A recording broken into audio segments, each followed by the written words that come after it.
Hello नमस्कार दोस्तों, कैसे हो। दोस्तों आशा करते हैं आप सब अच्छे होंगे और मस्त होंगे और आप सबकी तैयारियां भी अच्छी चल रही होगी। तो साथियों, आज के इस क्लास में हम आप सभी को बताएंगे क्लास 12th हिस्ट्री, जिसमें से हम आप सभी को चैप्टर 2 में से जितने सारे ऑब्जेक्टिव क्वेश्चन हैं वो आज के इस क्लास में हम आप सभी को कवर कराने वाले हैं। तो आप लोग इस क्लास को पूरे ध्यान से देखिएगा और जितना हो सके अपने दोस्तों के साथ शेयर ज़रूर कीजिएगा। तो चलिए साथियों, आज के इस क्लास को हम शुरू करते हैं। यहाँ पर आप सभी का पहला प्रश्न है कि इंडिका के लेखक कौन है। इंडिका के लेखक कौन है। ऑप्शन है कौटिल्य, बी है मेगास्थनी, सी है बाणभट्ट और डी है हरिसेन। तो देखिए इंडिका के लेखक कौन है, तो यहाँ पर आप सभी का ऑप्शन नंबर बी सही उत्तर हो जाएगा, मेगास्थनीज है ना। ऑप्शन नंबर बी इस प्रश्न का सही उत्तर हो जाएगा, मेगास्थनी, जो कि इंडिका के लेखक हैं। चलिए अगला प्रश्न देखते हैं यहाँ पर 2 नंबर। तो प्यारे साथियों, 2 नंबर प्रश्न में है कि प्रयाग प्रस्ती का संबंध किस गुप्त शासक से है। प्रयाग प्रस्ती का जो संबंध है वो किस गुप्त शासक से है। यहाँ पर आप सभी का ऑप्शन है चंद्रगुप्त, बी है समुद्रगुप्त, सी है चंद्रगुप्त विक्रमादित्य और सी है समुद्रगुप्त। तो यहाँ पर आप सभी का जो सही उत्तर हो जाएगा ऑप्शन नंबर क्या हो जाएगा, बी हो जाएगा, समुद्रगुप्त से, है ना। प्रयाग परिस्थिति का संबंध जो है किस गुप्त शासक से है, तो समुद्रगुप्त से। यहाँ पर आप सभी का ऑप्शन जो है बी सही उत्तर हो जाएगा। चलिए अगला प्रश्न देखते हैं यहाँ पर 3 नंबर। तो प्यारे साथियों, 3 नंबर प्रश्न में है कि भारत के सबसे प्राचीनतम लिपि थी। भारत की जो सबसे प्राचीनतम लिपि थी कौन थी। यहाँ पर आप सभी के ऑप्शन है रामायण, बी है ब्राह्मी, सी है प्राकृति और डी है पाली। देखिए भारत की जो सबसे प्राचीनतम लिपि थी तो ब्राह्मी। यहाँ पर आप सभी का ऑप्शन नंबर जो है क्या हो जाएगा, बी सही उत्तर हो जाएगा, है ना। बी जो कि भारत के सबसे प्राचीनतम लिपि थी। यहाँ पर आप सभी का बी करेक्ट आंसर हो जाएगा। चलिए अगला प्रश्न देखते हैं यहाँ पर 4 नंबर। तो प्यारे साथियों, 4 नंबर प्रश्न में है कि विश्व में पाई जाने वाली पहली धातु थी। विश्व में पाई जाने वाली पहली धातु थी। ऑप्शन है लोहा, बी है तांबा, सी है टिन और डी है चांदी। देखिए विश्व में पाई जाने वाली सबसे पहली धातु चांदी थी। यहाँ पर आप सभी के ऑप्शन नंबर जो है डी सही उत्तर हो जाएगा। चलिए अगला प्रश्न यहाँ पर 5 नंबर है। तो प्यारे साथियों, 5 नंबर प्रश्न में है कि प्राचीन भारत में ओदनपुरी विश्वविद्यालय कहाँ स्थित है। प्राचीन भारत में जो ओदनपुरी विश्वविद्यालय कहाँ स्थित है। ऑप्शन है मगध, बी है गंधार, सी है अंग और डी है पंचाल। देखिए प्राचीन भारत में ओदनपुरी विश्वविद्यालय कहाँ स्थित है। यहाँ पर आप सभी का ऑप्शन नंबर जो है ए सही उत्तर हो जाएगा, मगध में, है ना। मगध में जो कि प्राचीन भारत में ओदन विश्वविद्यालय स्थित है। यहाँ पर आप सभी का ऑप्शन नंबर जो है ए सही उत्तर हो जाएगा। चलिए अगला प्रश्न है यहाँ पर आप सभी के 6 नंबर प्रश्न है कि ताम्रलिप्ति बंदरगाह अवस्थित था। ताम्रलिप्ति बंदरगाह अवस्थित था। ऑप्शन है गुजरात में, बी है केरल में, सी है बंगाल में, डी है महाराष्ट्र में। देखिए ताम्रलिप्ति बंदरगाह जो स्थित था कहाँ था। यहाँ पर आप सभी का ऑप्शन नंबर सी हो जाएगा, बंगाल में, है ना। ताम्रलिप्ति बंदरगाह कहाँ स्थित था, तो बंगाल में। यहाँ पर आप सभी का जो है ऑप्शन नंबर सी सही उत्तर हो जाएगा।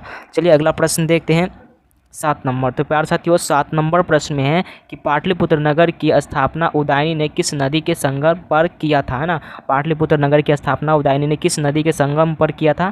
तो यहाँ पर आपके ऑप्शन है गंगा, बी है सोन और सी है पुनपुन। तो यहाँ पर ऑप्शन नंबर डी इसका सही उत्तर हो जाएगा, इन सभी के नदी पर, है ना। पाटलिपुत्र नगर की स्थापना उदयनी ने गंगा, सोन और पुनपुन, ये तीनों नदी के संगम पर किया था। तो यहाँ पर आप सभी का ऑप्शन नंबर डी सही उत्तर हो जाएगा, है ना। इनमें से सभी के संगम पर, है ना।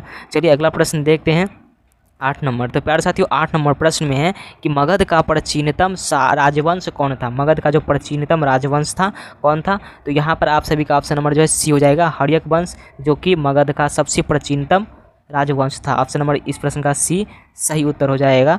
चलिए अगला प्रश्न है 9 नंबर। तो प्यारे साथियों, 9 नंबर प्रश्न में है कि मगध की प्राचीनतम राजधानी कहाँ थी। मगध की प्राचीनतम राजधानी थी तो ऑप्शन नंबर बी हो जाएगा, राजगिरी, है ना। राजगिरी जो कि मगध की प्राचीनतम राजधानी थी। यहाँ पर आप सभी के ऑप्शन नंबर जो है बी सही उत्तर हो जाएगा। चलिए अगला प्रश्न देखते हैं 10 नंबर। तो प्यारे साथियों, 10 नंबर प्रश्न में है कि भारत का नेपोलियन किस शासक को कहा जाता है। भारत का नेपोलियन जो है किस शासक को कहा जाता है। तो भारत का नेपोलियन जो है किस शासक को कहा जाता है। तो यहाँ पर आप सभी का ऑप्शन नंबर जो है बी सही उत्तर हो जाएगा, समुद्रगुप्त को, है ना। समुद्रगुप्त को भारत का नेपोलियन कहा जाता है। चलिए अगला प्रश्न देखते हैं 11 नंबर। तो प्यारे साथियों, 11 नंबर प्रश्न में है कि तक्षशिला किस राज्य में स्थित था। तक्षशिला जो है किस राज्य में स्थित था। यहाँ पर आपके ऑप्शन है मगध, बी है अंग, सी है गंधार और डी है मलराज। देखिए तक्षशिला जो है किस राज्य में स्थित था, तो गंधार राज्य में, है ना। तक्षशिला गंधार राज्य में स्थित था। तो यहाँ पर आप सभी के ऑप्शन नंबर जो है सी सही उत्तर हो जाएगा। ऑप्शन नंबर सी इस प्रश्न का जो है सही उत्तर हो जाएगा। चलिए अगला प्रश्न देखते हैं 12 नंबर। तो प्यारे साथियों, 12 नंबर प्रश्न में है कि बिंबिसार का संबंध किस राजवंश से था। बिंबिसार का संबंध जो है किस राजवंश से था। तो प्यारे साथियों बिंबिसार का जो संबंध था किस राजवंश से था, तो यहाँ पर आप सभी का ऑप्शन नंबर बी हो जाएगा, हर्यक वंश है ना, हर्यक वंश से बिंबिसार का संबंध था। यहाँ पर आप सभी का ऑप्शन नंबर जो है बी सही उत्तर हो जाएगा। चलिए अगला प्रश्न है यहाँ पर 13 नंबर। तो प्यारे साथियों 13 नंबर प्रश्न है कि अर्थशास्त्र में कितने प्रकार का विवाह का उल्लेख है ना, अर्थशास्त्र में जो कितने प्रकार का विवाह का जो है उल्लेख है। तो यहाँ पर आप सभी का सही उत्तर हो जाएगा, ऑप्शन नंबर सी हो जाएगा, 8 प्रकार के है ना, 8 प्रकार के विवाह का जो है उल्लेख है। चलिए अगला प्रश्न है यहाँ पर 14 नंबर। तो प्यारे साथियों 14 नंबर प्रश्न में है कि भारतीय इतिहास का कौन सा काल स्वर्ण काल के नाम से जाना जाता है या फिर कहलाता है ना। तो भारतीय इतिहास का कौन सा काल जो है स्वर्ण काल के नाम से कहलाता है। तो यहाँ पर आप सभी का जो सही उत्तर हो जाएगा, ऑप्शन नंबर बी हो जाएगा, गुप्त काल। गुप्त काल जो कि भारतीय इतिहास का स्वर्ण काल माना जाता है। यहाँ पर आप सभी को जो ऑप्शन नंबर बी सही उत्तर हो जाएगा। चलिए अगला प्रश्न है 15 नंबर। तो प्यारे साथियों 15 नंबर प्रश्न में है कि मेगास्थनीज किस भारतीय शासक के दरबार में आया था। मेगास्थनीज जो है किस भारतीय शासक के दरबार में आया था। तो यहाँ पर आप सभी का जो सही उत्तर हो जाएगा, ऑप्शन नंबर सी हो जाएगा, चंद्रगुप्त मौर्य के जो है दरबार में आया था। यहाँ पर आप सभी का ऑप्शन नंबर जो है सी सही उत्तर हो जाएगा। तो यहाँ पर आप सभी का 16 नंबर प्रश्न है कि आर्यभट्ट कहाँ का वासी था। तो प्यारे साथियों आर्यभट्ट जो कहाँ का वासी था, तो पटना है ना, आर्यभट्ट कहाँ का वासी था, तो पटना का। तो आप सभी के 17 नंबर प्रश्न है कि राजगिरी की नगर वधु का नाम था, राजगिरी की जो नगर वधु का नाम क्या था। तो यहाँ पर आप सभी का ऑप्शन नंबर जो है डी सही उत्तर हो जाएगा, सालवती जो कि राजगिरी के नगर वधु का नाम था। ऑप्शन नंबर जो है इस प्रश्न का डी सही उत्तर हो जाएगा। चलिए अगला प्रश्न है 18 नंबर। तो प्यारे साथियों 18 नंबर प्रश्न में है कि अशोक किस वंश का शासक था। अशोक जो है किस वंश का शासक था। तो प्यारे साथियों अशोक जो किस वंश का शासक था, तो मौर्य वंश का। यहाँ पर आप सभी का जो है ऑप्शन नंबर बी सही उत्तर हो जाएगा, है ना, मौर्य वंश का। अशोक किस वंश का शासक था, तो मौर्य वंश का। ऑप्शन नंबर बी इस प्रश्न का जो है सही उत्तर हो जाएगा। चलिए अगला प्रश्न है 19 नंबर। तो प्यारे साथियों 19 नंबर प्रश्न में है कि अशोक का व्यक्तिगत धर्म क्या था। अशोक का जो है व्यक्तिगत धर्म क्या था। तो अशोक का व्यक्तिगत धर्म था बौद्ध धर्म। यहाँ पर आप सभी का ऑप्शन नंबर ए सही उत्तर हो जाएगा, बौद्ध धर्म। ऑप्शन नंबर ए इस प्रश्न का जो है सही उत्तर हो जाएगा। चलिए अगला प्रश्न देखते हैं 20 नंबर। तो प्यारे साथियों 20 नंबर प्रश्न में है कि मौर्यकालीन कलिंग राज्य कहाँ स्थित था। मौर्यकाल जो है कलिंग राज्य कहाँ स्थित था। तो मौर्यकालीन जो है कलिंग राज्य उड़ीसा में स्थित है। यहाँ पर आप सभी का ऑप्शन नंबर सी सही उत्तर हो जाएगा। ऑप्शन नंबर जो है सी इस प्रश्न का सही उत्तर हो जाएगा। चलिए अगला प्रश्न देखते हैं 21 नंबर। तो प्यारे साथियों 21 नंबर प्रश्न में है कि मौर्यकालीन टकसला का प्रधान कौन था। मौर्यकालीन जो है टकसला का प्रधान कौन था। तो प्यारे साथियों यहाँ पर इस प्रश्न का जो सही उत्तर हो जाएगा पांड्याध्यक्ष, जो कि मौर्यकालीन टकसला का प्रधान था। यहाँ पर आप सभी का ऑप्शन नंबर सी सही उत्तर हो जाएगा। चलिए अगला प्रश्न देखते हैं 22 नंबर। तो प्यारे साथियों 22 नंबर प्रश्न में है कि मौर्य वंश का अंतिम राजा कौन था। मौर्य वंश का जो है अंतिम राजा कौन था। तो ऑप्शन नंबर डी हो जाएगा, ब्रह्मास्त्र, जो कि मौर्य वंश का अंतिम राजा था। ऑप्शन नंबर जो है डी इस प्रश्न का सही उत्तर हो जाएगा। चलिए अगला प्रश्न देखते हैं 23 नंबर। देखिए 23 नंबर प्रश्न में है कि चंद्रगुप्त मौर्य किस धर्म को मानने वाला था। चंद्रगुप्त मौर्य जो था वो किस धर्म को मानने वाला था। तो चंद्रगुप्त मौर्य जैन धर्म को मानने वाला था। यहाँ पर आप सभी के ऑप्शन नंबर जो है डी सही उत्तर हो जाएगा। चंद्रगुप्त मौर्य जो था किस धर्म को मानने वाला था, तो जैन धर्म को। चलिए अगला प्रश्न देखते हैं 24 नंबर। तो प्यारे साथियों 24 नंबर प्रश्न में है कि निम्न में से महिला संत थी। निम्न में से महिला संत थी। ऑप्शन है मीरा, बी अंडाल, सी है क्राइकल और डी है इनमें से सभी। देखिए प्यारे साथियों निम्न में से महिला संत थी, तो ये तीनों थी। यहाँ पर आप सभी का ऑप्शन नंबर जो है डी सही उत्तर हो जाएगा। इनमें से सभी, मीरा, अंडाल और क्राइकल, ये तीनों जो है महिला संत थी। ऑप्शन नंबर जो है इस प्रश्न का डी सही उत्तर हो जाएगा। चलिए अगला प्रश्न है 25 नंबर। तो प्यारे साथियों 25 नंबर प्रश्न में है कि धम्म की शुरुआत किसने की थी। धम्म की शुरुआत जो है वो किसने की थी। तो प्यारे साथियों धम्म की शुरुआत अशोक ने की थी। यहाँ पर आप सभी का ऑप्शन नंबर जो है सी सही उत्तर हो जाएगा।